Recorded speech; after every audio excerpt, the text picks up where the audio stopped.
బ్రహ్మదేవునికి 4 తలలు ఉండటానికి సంబంధించిన కథ పురాణాలలో ప్రస్తావించబడింది. బ్రహ్మదేవుడు ఈ బ్రహ్మాండంలోని సృష్టికర్త.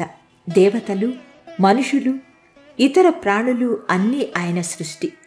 ఈ విశ్వాన్ని సృష్టించటానికి అతనికి 4 తలలు అవసరమయ్యాయని చెప్తారు. పురాణాల ప్రకారం బ్రహ్మదేవుడు తన మానసపుత్రురాలైన మాతా సరస్వతిని సృష్టించాడు. ఆమె ఎంతో సుందరంగా ఉండటం వల్ల బ్రహ్మ ఆమెను చూసేందుకు ప్రయత్నించాడు. ఆమె ఎటు వెళ్ళినా చూసేందుకు 4 దిశలలో 4 తలలు ఏర్పడ్డాయని చెప్తారు. బ్రహ్మదేవుని 4 తలలు ఋగ్వేదం, యజుర్వేదం, సామవేదం, అథర్వణ వేదం అనే 4 వేదాలను సూచిస్తాయి. బ్రహ్మ వేద జ్ఞానాన్ని విశ్వానికి అందించేవాడు. అందుకే 4 తలలు కలిగినవాడిగా అభివర్ణించారు. బ్రహ్మదేవుని 4 తలలు కృతయుగం, త్రేతాయుగం, ద్వాపరయుగం, కలియుగం అనే 4 యుగాలను సూచిస్తాయి.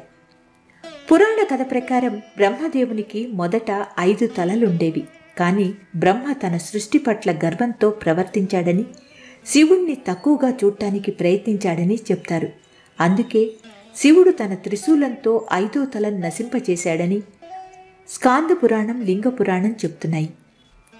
బ్రహ్మదేవుని 4 తలలు విశ్వసృష్టి, వేదాలు, యుగాలు, 4 దిశలు అన్నింటికీ ప్రతీకలు.